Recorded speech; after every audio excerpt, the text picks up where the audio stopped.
Hola, hola a todos. Te invitamos a ser parte de la conversación que tendremos junto a una invitada muy especial. Ella es docente de educación básica, al igual que yo, y nos centraremos en este podcast principalmente en cómo la educación merece espacios de diálogo en torno a temas que implican la formación ciudadana desde su base, esto es decir, desde la escuela, ¿verdad?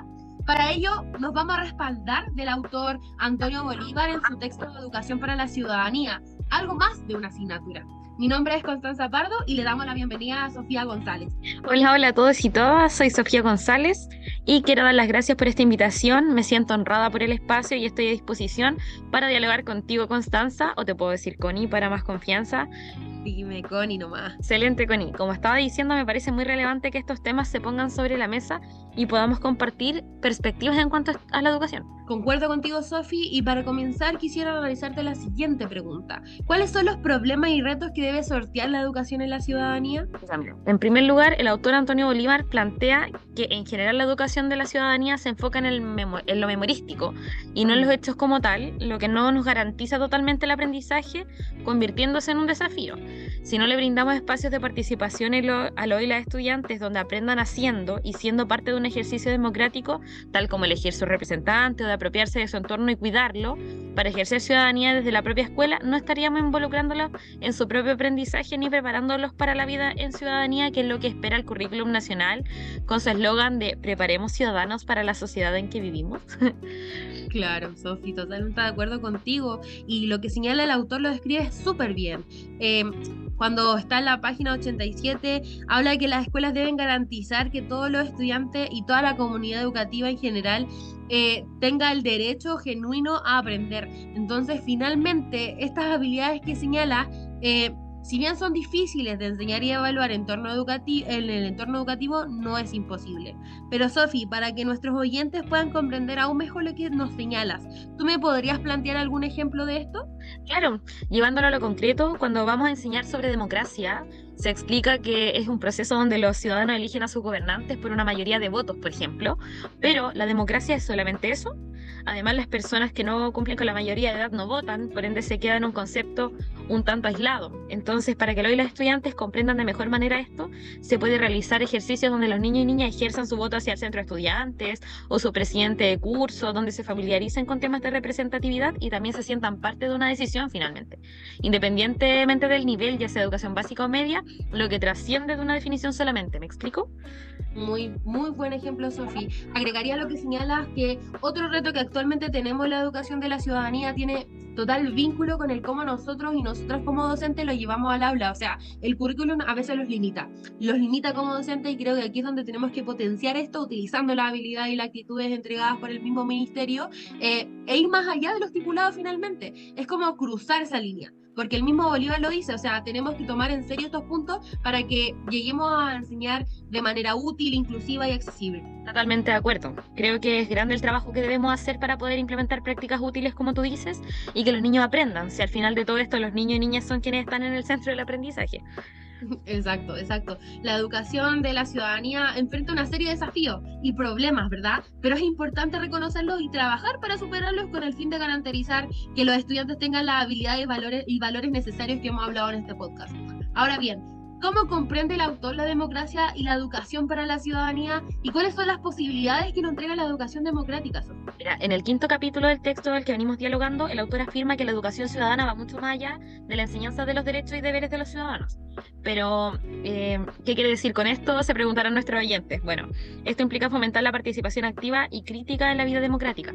Los niños y niñas deben vivir la democracia para entender la Claro. democracia. Suena como trabalenguas, pero no puede ser más cierto. Sí, me parece maravilloso lo que señalas porque finalmente la educación democrática tiene el propósito de enseñar a los estudiantes a pensar de manera crítica, de formar opinión y de poder evaluar información de manera objetiva, para luego lograr a debatir de manera respetuosa sobre los temas de interés, lo que promueve al mismo tiempo valores como la tolerancia, la inclusión, el respeto a la diversidad y la vida en democracia de espacios que los estudiantes conozcan, como el hogar o la escuela, de hecho.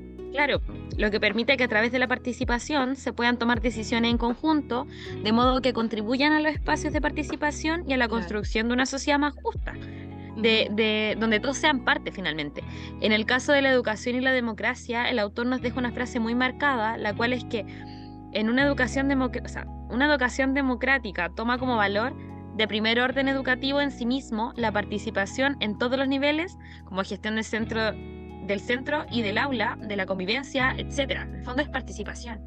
Claro, claro, porque, bueno, al final Bolívar, como tú misma lo señalas, nos explica a lo largo del capítulo que la democracia y la educación para la ciudadanía están totalmente relacionadas, que la educación para la ciudadanía es una herramienta fundamental para la formación de los ciudadanos y por otro lado la democracia es como el marco político, es como lo institucional que garantiza la participación ciudadana y la igualdad de oportunidades para todos y todas.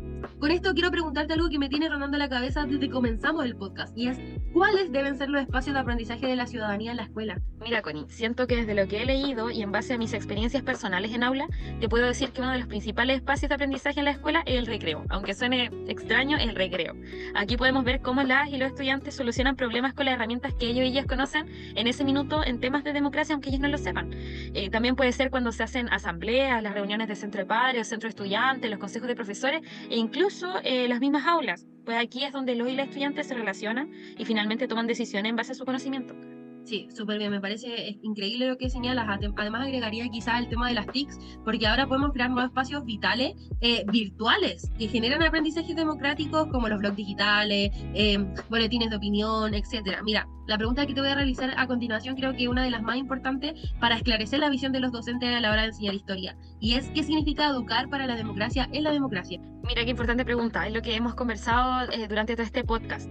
Desde lo que nos dice Bolívar, creo que educar para la democracia en la democracia se refiere a la necesidad de que la educación para la ciudadanía se realice en un entorno democrático y participativo, lo que involucra directamente la enseñanza de conocimientos, habilidades y actitudes necesarias para que los estudiantes puedan experimentar la democracia de manera directa y óptima. Esto implica que la escuela debe ser un espacio donde promuevan prácticas democráticas y donde se fomente la participación, la toma de decisiones colectivas, por ejemplo, cuando se organizan para algún debate o eligen a su centro de estudiantes, validando todas las opiniones finalmente. Exacto, también podría agregar involucrar a los estudiantes en proyectos que resulten en algún conflicto de interés, ¿verdad? Con el fin de que ellos y ellas puedan aplicar lo aprendido en lo práctico, o el promover la participación en eventos cívicos, que es tan importante.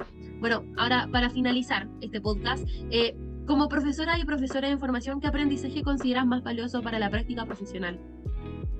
Inicialmente creo que el rol de la educación para la formación integral es relevante para promover valores y habilidades para que los estudiantes participen en actos cívicos como las votaciones, por ejemplo, o fomentar la participación activa y la reflexión crítica, claro, por decir algunos elementos relevantes. Exacto, yo también creo que es necesario la incorporación de la educación para la ciudadanía en todas las áreas curriculares y en todas las actividades escolares, no solo en una asignatura aislada. Aparte está la necesidad de fomentar la participación activa de los estudiantes de la sociedad y de trabajar en proyectos educativos que comprueban y promuevan este compromiso. Claro, claro que sí, porque si no consideramos la participación ciudadana y la formación ciudadana como un objetivo transversal, difícilmente se logran las metas de aprendizaje que se necesitan para ser partícipes de la sociedad que se requiere actualmente. Claro, claro, Sofi. Mira, muchas gracias por participar. Hemos acabado nuestro podcast. Estoy muy feliz por haberte tenido acá y poder escuchar y opinar sobre esto tan relevante. Yo te agradezco por la invitación. Chao, que estés bien. Chao.